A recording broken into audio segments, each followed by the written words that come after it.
সফল কাম হয়েছে।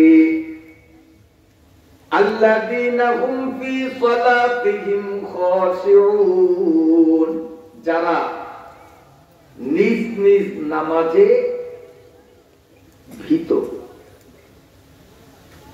ওয়াল্লাযীনা হুম আনিল লাগবি মুরিদুন, এবং যারা লব্য থেকে বিরত। লব্যটা এখন বোঝার দরকার নেই, এটা যখন ব্যাখ্যা করব তখন। এবং যারা লব্য থেকে বিরত থাকে। ওয়াল্লাযীনা হুম লিয-যাকাতি ফাইলুন, আর যারা যাকাত প্রদান করে কিংবা আত্মশুদ্ধিতে তারা মগ্ন হয়। ওয়াল্লাযীনা হুম লিফুরুজিহিম হাফিজুন, এবং যারা নিজ নিজ লজ্জাস্থান সংরক্ষণ করে। ইল্লা আলা আজওয়াজিহিম আও মা মালাকাত আইমানুহুম, তবে দুই জায়গায় লজ্জাস্থান সংরক্ষণ করতে হবে না। এখন সেই দুই জায়গা কি, সেটা যখন ব্যাখ্যা আসবে, তাফসীর আসবে, তখন হবে। ফাইন্নাহুম গায়রু মালুমিন, কেননা এই নির্দিষ্ট দুই জায়গায় যৌনাঙ্গকে যদি তারা হেফাজত না করে, যৌনাঙ্গকে প্রয়োগ করে, ব্যবহার করে, এতে তারা দোষী সাব্যস্ত হবে না। ওয়াল্লাযীনা হুম লিআমানাতিহিম ওয়া আহদিহিম রাউন, এবং যারা আমানত ও কৃত অঙ্গীকার রক্ষা করে। ওয়াল্লাযীনা হুম আলা সালাওয়াতিহিম ইউহাফিজুন,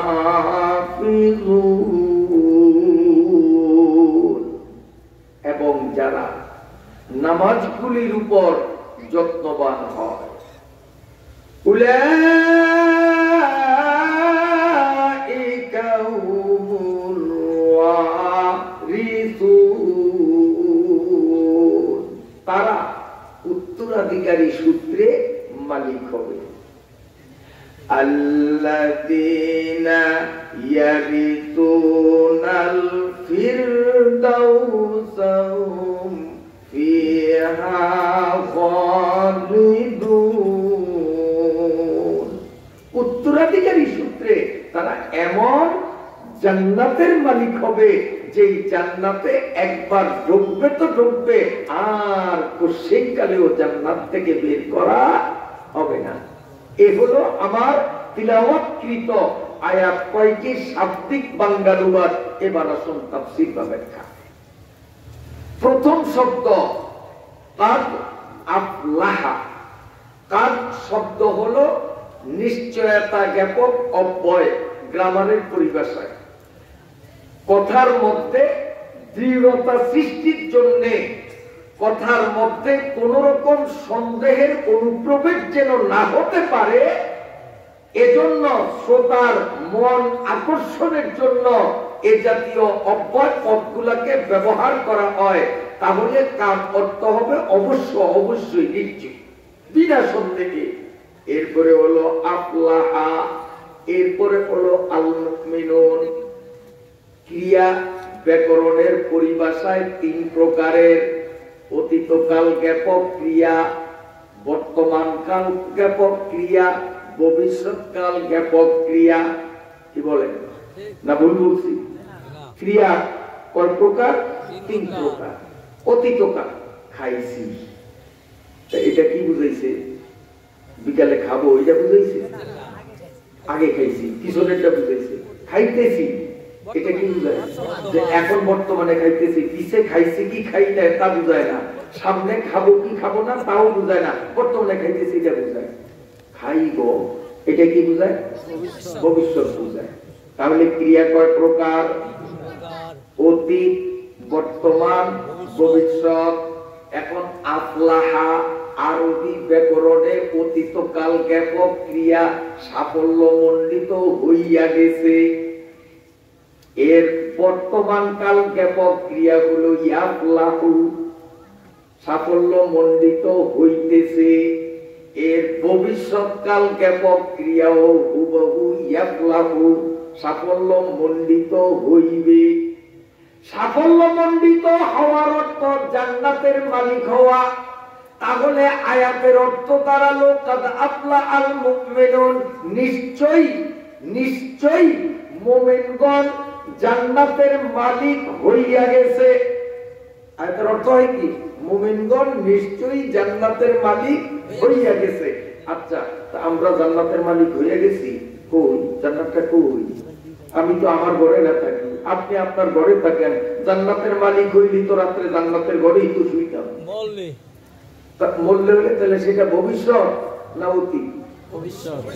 তাহলে তো আল্লাহ পাক এখানে কাদ আফলাহাল মুমিনুন না বলিয়া কাদ ইয়াফলাহুল মুমিনুন বলা উচিত ছিল যে ও মুমিন নামাজ রোজা কর, ইয়াফলাহু ভবিষ্যতে তোরা জান্নাতের মালিক হবি। কিন্তু আল্লাহ ওই রকম না বলিয়া আল্লাহ পাক কাদ আফলাহা অতীতের শব্দটা কেন আনলেন? আরবি ব্যাকরণের একটা বিশেষ রীতি আছে যে ভবিষ্যৎকাল ক্রিয়ার মধ্যে কোন রকম সন্দেহের সম্ভাবনা থাকে। যদি আল্লাহ বলতেন ইয়াফলাহু, ও মুমিন তোরা ভবিষ্যতে জান্নাতের মালিক হবি, তাহলে দুর্বল মানুষগুলোর মনে সন্দেহ কি থাকে? আল্লাহ কইছে হইবি, হই না না হই, আমার মতো সলিমুদ্দিনে জান্নাত দেয় না না দেয়, এমন একটা সন্দেহ আসার স্বাভাবিকতা ছিল। এই জন্য আল্লাহ ওই ভবিষ্যৎকালে যদিও আমরা জান্নাতে ঢুকবো, আল্লাহ এখানে অতীতকালের ক্রিয়া নিলেন, কারণ অতীতকালের ক্রিয়াতে কোন সন্দেহের অবকাশ থাকে না। আমি খাইছি তাই শুনাইলাম খাইছি, আমার খাওয়ার মধ্যে কোনো সন্দেহ নাই। আল্লাহ রাব্বুল আলামিন বলেন, হে মুমিনরা, সূরা মুমিনে বর্ণিত ৬টা গুণে যদি তুমি তোমাকে গুণান্বিত করতে পারো, তাহলে তোমার জান্নাতে ঢোকাটা হলো জান্নাতে ঢুইকা গেছো এমন, যেমন ঢুইকা গেছো এটাই নিশ্চিত, ঠিক তোমার ভবিষ্যৎকাল ঢোকাটাও ওই রকম নিশ্চিত। এই নিশ্চয়তা পূজারের জন্য একটা লইলেন কাল, আরেকটা লইলেন অতীতকালের শব্দ। তুই ঢুকবি মানে ঢুকিয়া গেছো। সুবহানাল্লাহ কয়। এখন কোন মুমিনরা ঢুকবে জান্নাতের মধ্যে? ঢোকা নিশ্চিত কার? আল্লাহ পাক মুমিনের ডেফিনিশন, মুমিনের সংজ্ঞা বয়ান করতে গিয়ে ৬টা গুণের সমাবেশ ঘটিয়েছেন। ১ নম্বর হলো আল্লাযীনা হুম ফি সালাতিহিম খাশিউন, যারা নামাজের মধ্যে বিনয়ী হয়। এই ৬টা গুণের মধ্যে শেষ নম্বর গুণটাও আল্লাহ বলেছেন, ওয়াল্লাযীনা হুম আলা সালাওয়াতিহিম ইউহাফিজুন। ১ নম্বরেও নামাজ, শেষ নম্বরেও নামাজ। কথা বলছেন না? এখন প্রশ্ন আসতে পারে, তো একই পয়েন্টকে দুইবার কেন বললেন? ১ নম্বরেও সালাত, শেষ নম্বরেও সালাত, এখানেও নামাজ ওখানেও নামাজ, তাইলে 2 পয়েন্ট একই তো হয়ে গেল।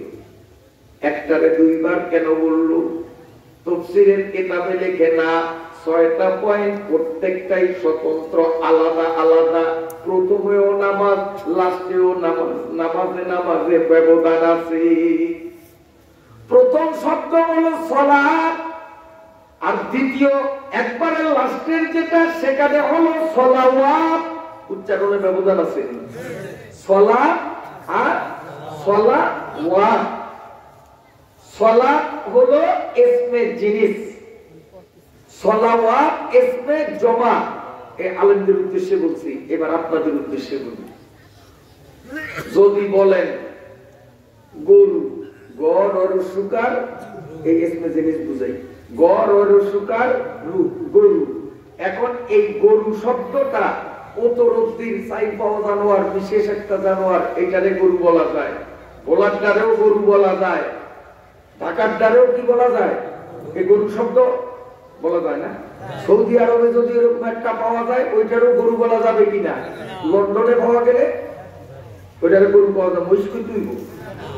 তাহলে এমন একটা শব্দ যেই শব্দটা ওই জাতের প্রত্যেক এককে বুঝাইতে পারে। মানুষ আমারে বুঝায়, মানুষ এনারে বুঝায়, মানুষ এনারে বুঝায়, মানুষ ওই আমেরিকার দ্বারাও বুঝায়, বুঝায় না? এইখানে ইসমে জালেস প্রত্যেক এককের উপরে শব্দটার ব্যবহার চলে। চাই সে বাঙালি হোক, পাকিস্তানি হোক, লন্ডনী হোক, সৌদি ম্যান হোক, প্রত্যেক এককেই মানুষ বলা যায় কিনা, এইটা হলো ইসমে জিনিস। আর সালাওয়াত এইটা হলো ইসমে জমা, বহু বচন। বহু বচন কিন্তু সব এককের উপরে প্রয়োগ হয় না, নির্ধারিত কয়েকটা এককের উপর প্রয়োগ হয়। যেমন আপনি 5টা গরু পালেন, কয়টা গরু? 5টা গরু পালেন। এখন আপনি আপনার পোলারে বললেন, মনু তাড়াতাড়ি আয়, গরুগুলি বান্ধিয়া তো। কি কইছেন? এই গরুগুলি, এটা হলো বহু বচন। এখন গরুগুলি কইলে ভোলার গরু, লন্ডনের গরু, সৌদির গরু সবটি বুঝাইবো না আমরা 10টা বুঝাইবো? আমরা করতে কাঠটি বাঁধবো, আমরা নি বাঁধবো না। তাইলে জমা কইলে নির্ধারিত কয়েকটা এককে বুঝায়, এর বাইরে বুঝায় না। আর ইসমে জিনিস কইলে গোটা পৃথিবীতে যেখানেই ওই জাতীয় যারে পাওয়া যায় তাকেই বুঝাইতে পারে। গরু এই শব্দটা দুনিয়ার সব গরুকে বুঝায়। গরুগুলি বুঝাইলে আমার 5টা গরুকে বুঝাইবে, এর বাইরে না।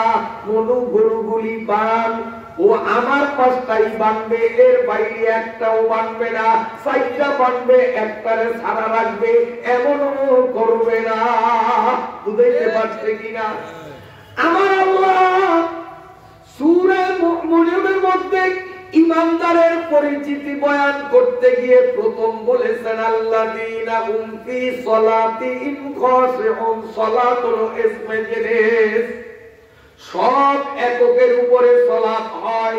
চাই নামাজটা ফরজ হোক, চাই নামাজটা সুন্নত হোক, চাই নামাজটা নফল হোক, চাই নামাজটা ওয়াজিব হোক, চাই নামাজটা মান্নতের নামাজ হোক, চাই নামাজ ক্ষেতের আইলে হোক, চাই নামাজ নিজের বাড়ির আতিনা ঘরে হোক, চাই নামাজ তার কামা ঘরে হোক, চাই তার নামাজ জয়পুরের পেশাবের পাশে দাঁড়াইয়া পড়া হোক, সব নামাজকেই নামাজ বলা যায় কিনা? কি বলেন? অতএব ওয়াল্লাযীনা হুম ফি সালাতিহিম খাশিউন, নিশ্চিত জান্নাতের মালিক হইতে হলে 1 নম্বর গুণ নামাজ যাকে বলা হয় সেইটার মধ্যে তোমার বিনয়ী হওয়া লাগবে। আমাদের অবস্থা হলো এই জয়পুরের বিশ্বাস, ওনার পাশে নামাজ পড়ি, আল্লাহ কত বিনয়ের সাথে আদবের সাথে নামাজ পড়ি, রুকু সিজদা কত সুন্দর, ঠিক না? কিন্তু যদি ঘরে পড়ি, খেতে রাইলি পড়ি, বাস মুরগি আটার খাওয়ার মতো টুকুর টাকুর করিয়া আত্তাহিয়াতুলিল্লাহি রাব্বিল আলামিন, আসসালামু আলাইকুম ওয়া রাহমাতুল্লাহ, আসসালামু আলাইকুম ওয়া রাহমাতুল্লাহ, সিজদার মধ্যে গিয়া সুবহান রাব্বিয়াল আলা কই না, সুবহান তেল বালা কই, আল্লাহই বালা জানে। কি বলে? হায় রে, আমি আপনাদের একটা কথা জিজ্ঞাসা করি, যে যেই জিনিস সব সময় প্র্যাকটিস করে সে ওই জিনিসে দক্ষ না নতুন একজন দক্ষ? বোঝেন না আপনারা? মনে করেন আমারে দিয়ে বুঝাই আর আপনারে দিয়ে বুঝাই, আপনি হাল চাষ করতে জানেন, প্রত্যেক দিন হাল চাষ করেন, নিজের জমিন আছে, আরো জমির মানুষের তো লোক নিয়ে রাখেন, আপনি নাঙ্গল চালান, হাল চাষ কিন্তু আমিও করতে জানি, কিন্তু আমি তো রেগুলার করি না। কত বছর হয়েছে নাঙ্গলের কুড়ি ধরি না, মনেও নেই। প্র্যাকটিস আছে, সইছি মানে কেন? ওই যে একটা বদনাম আছে যে হুজুররা বলে আকামিয়া হইয়া যায়। এই জন্য রিক্সাও চালাই চাইছি, ড্রাইভারে কইছে বেটা তুই শিখবো, আমি রিক্সা চালাই। গায়ে হুজুরে কি কর? আমি বলে তোরে ভাড়া কম দিন না, ভাড়া যা আছে ঠিকই দিন। মানুষে দেখলে কি করবো? বেটা মানুষে দেখবো না, রুমাল দিয়া মুখ পেছে এলো। আমি বলি এটা প্র্যাকটিস করুন যে হুজুর হইলেও রিক্সা চালাইতে পারে। ভাড়া দিয়ে দিচ্ছি কিন্তু চালাইছি আমি, নৌকা চালাইছি।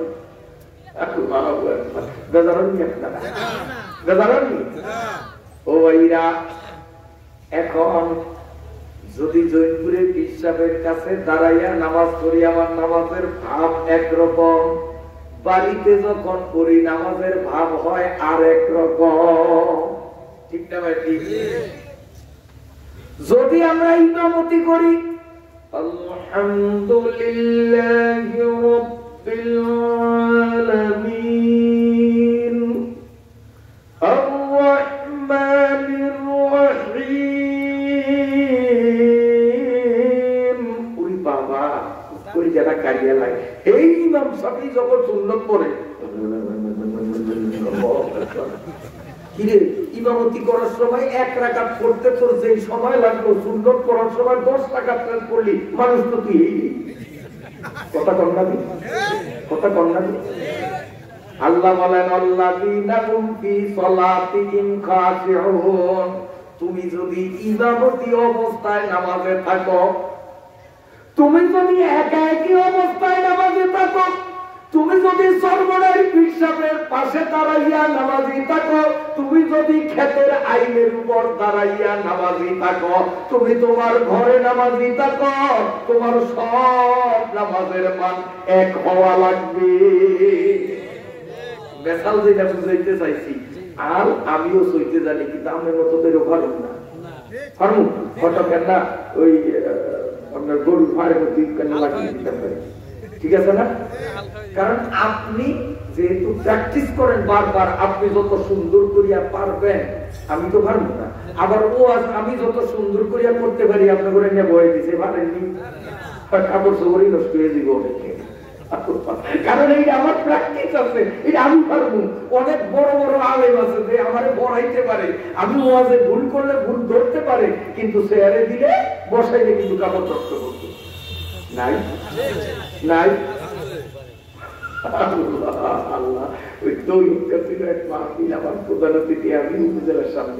আমি তফসিল পড়ছি যার কাছে, আল্লাহ হুজুরের কবরের জান্নাত বানাবো। ওই হুজুরের স্টেজের শ্রোতা আমি আর লক্ষ্য করি নাই, পাশে বসা। বয়ান শেষে যখন স্টেজ থেকে নামবো, তখন এই হুজুরের সাথে মোসাবাত করলাম, মোয়ানাকা করলাম। এরপরে পিছনে ছিল আমার জুতাগুলো। আমি যখন জুতাগুলো এরকম লইলাম, হুজুরে টান দিয়ে আমার হাতে জুতা দিলে, আমার জুতা দিলে আমার হুজুরের কোন হুজুর যে হুজুরের কাছে তাফসীর পড়িয়া এখন আমরা তাফসীর শুনলাম, তাফসীর যাওয়াই বলছি। দ্বিতীয় কথা আমি বলছি, হুজুর এটা কি শুরু করে, এটা কি শুরু করে, কি জান্নামে করে? আমার বেটা তোগরের তফসীর পড়াইছি আমরা, কিন্তু যদি এই চেয়ারে যদি আমার বইতো তো 2 মিনিটও লাগতো না, মাঠ খালি নিয়ে যেত। আর তুই যে বইছস রাত 12টা বাজে, কই কেউ তো উঠলো না, খালি দিয়ে আইতি আছে আইতি আছে, খালি তো জোতা টানি আল্লাহ ছিল আমার ওইটা কিন্তু নামে আমার ঘরে লোক গেলেন টান দিয়ে শেষ পর্যন্ত এইতে কেউ লইছি, আমার কেউ লইছি, কিন্তু দশটা দোস্তি একটা বইছে, পাবলিক তো সব ছায়া দিচ্ছে। ওস্তাদ আর ছাত্রের সম্পর্ক কালে করে,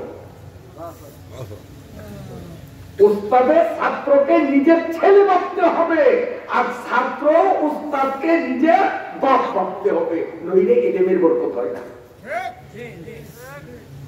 কথা বুঝতে পারছি? এখন আমি বলতেছি এইটা যে আমি ওয়াজের প্র্যাকটিস আছে পারি, আপনারা পারবেন না। আলোচনার প্র্যাকটিস আপনার আছে, ওইটা আমি ওই রকম পারবো না। এখন কোন দিন সূরা, কেরাত, দোয়া, কালাম এরই প্র্যাকটিস আমাকে হুজুরও বেশি না, আপনাকে যারা হুজুর নাইতেও বেশি, আমগো বেশি না। তোমার নামাজের পরে যখন আমরা সুন্নতে দাঁড়াই, আমারও প্র্যাকটিস আছে, তা আর আপনাকেও প্র্যাকটিস নাই। তা আমাদের বাদাল জুমা 4 রাকাত সুন্নত পড়তে সময় যা লাগে, ন্যায্য বিচার করলে আপনাকে সময় তো তার থেকে 4 গুণ বেশি লাগুন দরকার। যে আমরা সালাম ফিরিয়ে বইয়ে থাকবো, আপনাকে ওই সময় তো 13 রাকাত শেষ হইব না। আমাকে চাইলেন যেহেতু আমরা প্র্যাকটিস করি, আমরা তাড়াতাড়ি ভুলিয়া ভালাইতে পারবো। আলহামদুলিল্লাহ রাব্বিল আলামিন আর রহমানির রহিম মালিকি ইয়াউমিদ্দিন। আপনাকে প্র্যাকটিস নেই, আপনারা তাকে ঢুকে পড়বেন, সময় বেশি লাগার কথা না। কিন্তু মাশাআল্লাহ 5 রাকাত শেষ না, 1 রাকাতের রুকু এখনো দিক দিয়া সারি নাই, খালি কানের মধ্যে চপ্পর চপ্পর চপ্পর চপ্পর আওয়াজ পাইতেছে, মুসল্লিরা যাইতে আছে ওই যে জোতা আলায় হাতের থেকে। আমরা কিন্তু এখন 1 রাকাতের রুকু তো যাইতে পারি না, তো নামাজ কেমনে পড়ছে, কিন্তু 4 রাকাত পড়িয়ে গেছে ওনারা। আমরা 1 রাকাত তো রুকু যাইতে পারি না, ওনাকে 4 রাকাত শেষ জোতার আওয়াজ পাই। আমরা এলাকায় নেই, আমার মুসল্লি আছে আর 500 দিন কেমন মতো পাবে। ও ভাইরা, এই জন্য আল্লাহ বলেন ওয়াল্লাযীনা হুম ফী সালাতিহিম খাশিউন। জান্নাতে যাওয়াকে যদি তুমি নিশ্চিত বানাইতে চাও, 1 নম্বর গুণ লাগবে তোমার নামাজ।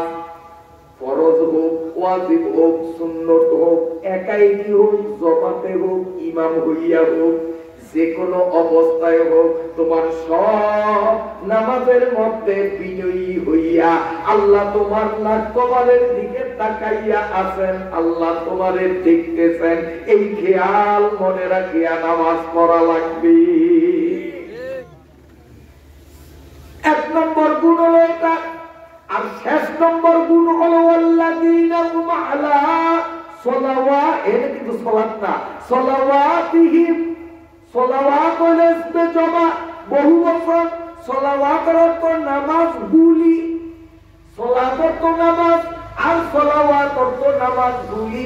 তাহলে লাস্ট নম্বরে আল্লাহ নামাজ গুলি বলেছেন, নামাজ বলেন নাই। নামাজ গুলির প্রতি যত্নবান। তো গরু গুলি বললে যেমন আপনার 5টা গরু বুঝায়, কমও না বেশিও না, আল্লাহ যখন নামাজ গুলি বলেছেন 5 ওয়াক্ত নামাজ বুঝাইছে, বেশিও না কমও না। والذين هم على صلواتهم يحافظون।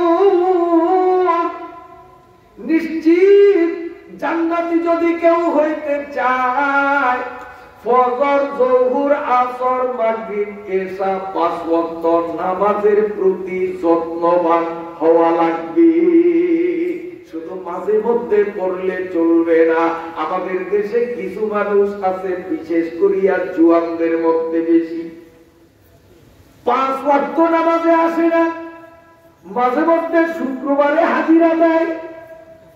ঈদের দিনে তো ওদের জ্বালায় আমরা নামাজিরা মাঠে জায়গাই পাই না। আমরা বলতে রুদ্ধি নাই, সেন্টের বাড়ি আর যায় নামাজের বাহাদুরি,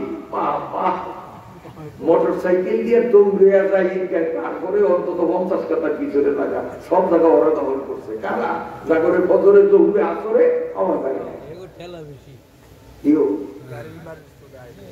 এই জন্য কবি বলে, যুবকরা ভালো করিয়া শুন, মুনাফিকে মুসলিম দেখবি যদি আয়। মুনাফিক বুঝেন তো, উপরে উপরে মুসলমান, প্রকৃত অর্থে অমুসলমান, বেঈমান, এরকম মুনাফিক। উপরে উপরে মুসলমান, ওই জন্য উপরে ফিটপাট উদ্ভুত করলে কি গান ওরা ভগবানকে আমার চেয়ে ভালো জানেন, খালি গালি নেওয়ালে দেওয়ার দিচ্ছে। বিরক্ত হননি আপনারা?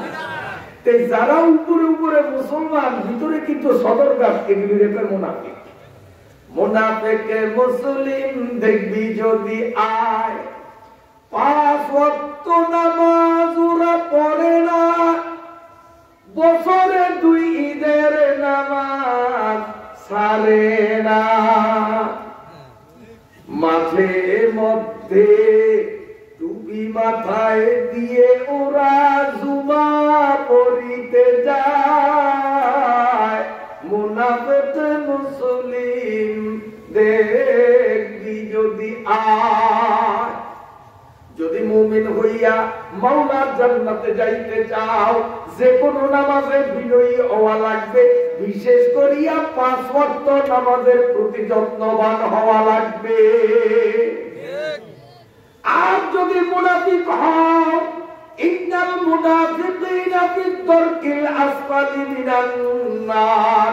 আল্লাহ পাকের কোরআনের আয়াত, জাহান্নামের মধ্যে একেবারে নিচে একটা গভীর গর্ত আছে, ওর থেকে গভীর গর্ত আর একটাও নাই।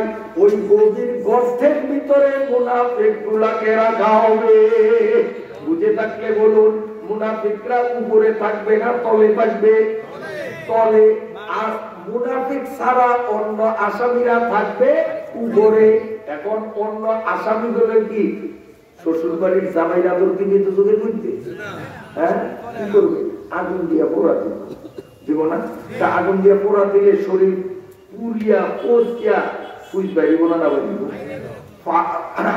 পাহাড়ের মতো মোটা হাতুর দিয়া পিঠের উপরে যখন মারবো তখন পাতলা পায়খানা আর পেশাব ছড়বো না? না ছড়বো?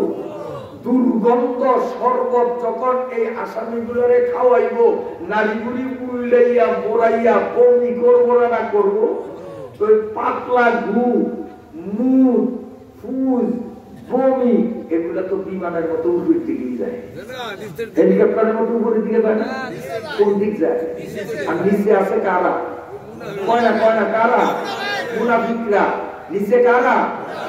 ও তোর এলাকার জুয়ানরা, জাহান্নামের কয়েদিদের গু, ওদের মুখ, ওদের পুই, ওদের বমি খাওয়ার নিয়ম যদি থাকে, এই তাফসীরুল কোরআন মাহফিলের আগেও নামাজ ধরো নয়, আগামী দিন থেকেও নামাজ ধরিও না।